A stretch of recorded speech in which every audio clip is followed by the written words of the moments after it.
कैसे हिंदू महिला को मायके से जमीन मिलती है पारिवारिक बंटवारे में।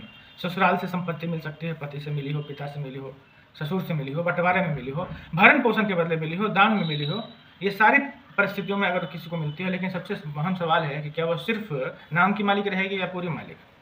यही हिंदू उत्तराधिकार कानून की धारा 14 बहुत बड़ा बदलाव लाती है। धारा 14 का मूल सिद्धांत है कि किसी भी हिंदू महिला के कब्जे या अधिकार में आई संपत्ति कई स्थितियों में उसकी पूर्ण संपत्ति मानी जाएगी।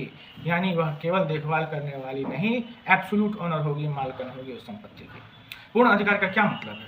वह संपत्ति बेच सकती है, दान कर सकती है, वसीयत कर सकती है, किराया ले सकती है, मुकदमा लड़ सकती है और अपने जीवन काल में उसका स्वतंत्र उपयोग, उपभोग व निष्पादन कर सकती है। लोग सोचते हैं अगर महिला को मायके से संपत्ति मिली है तो वह मायके की पैतृक संपत्ति ही रहेगी। नहीं, उसका कैरेक्टर, जो संपत्ति का पैतृक कैरेक्टर, वो चेंज हो जाता है यहाँ पे। अगर ससुराल से मिली तो ससुराल वाले को अधिकार बना रहेगा, ऐसा सोचना भी गलत है। उसका भी कैरेक्टर चेंज है। अगर पति से मिली है तो बच्चों का जन्म से ही हिस्सा बन जाएगा, ये भी सोचना गलत है। यह सोच हमेशा सही नहीं रहती, इस तरह की सोच, क्योंकि धारा 14 यही कहती है कि वो एब्सोल्यूट ओनर है, उसका प्रॉपर्टी का कैरेक्टर बदल गया।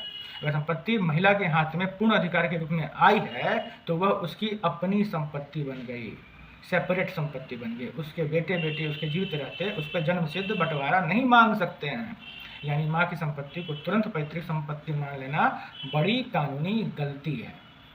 ध्यान देने वाली बात है कि बच्चों का अधिकार कब खुलेगा? सामान्य तौर पे माँ के निधन के बाद, अगर माँ ने वसीयत नहीं की है तो। अगर उत्तराधिकार तभी खुलेगा अगर बिना वसीयत के माँ गुजर गई है। अगर माँ ने वैध वसीयत कर दी है तो संपत्ति वसीयत के अनुसार ही निष्पादित होगी। हर मामला धारा 14(1) के पूर्ण अधिकार में नहीं बदलता। अगर किसी दान पत्र, वसीयत, डिक्री, समझौते या कागज में साफ लिख दिया गया है कि महिला को केवल जीवन भर रहने या सीमित उपयोग का अधिकार मिलेगा तो वहाँ धारा 14(2) का प्रश्न उठ सकता है।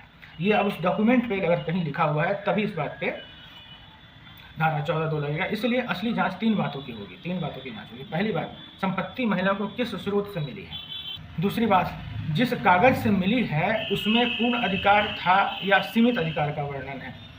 सीमित है तो धारा 14(2) है। तीसरी बात, महिला ने जीवन काल में उस संपत्ति का व्यवहार मालिक की तरह किया है अथवा नहीं। इन तीनों बात के मंथन से इसका आशय निकलेगा। मान लीजिए अगर किसी विधवा को भरण पोषण के बदले संपत्ति मिली है, अगर बेटी को पिता के से हिस्सा मिला है या पत्नी को समझौते में जमीन मिली है तो तुरंत यह मत मान लीजिए कि उसका अधिकार कमजोर है। कई बार कानून उसे पूर्ण मालिक या एब्सोल्यूट ओनर मानता है।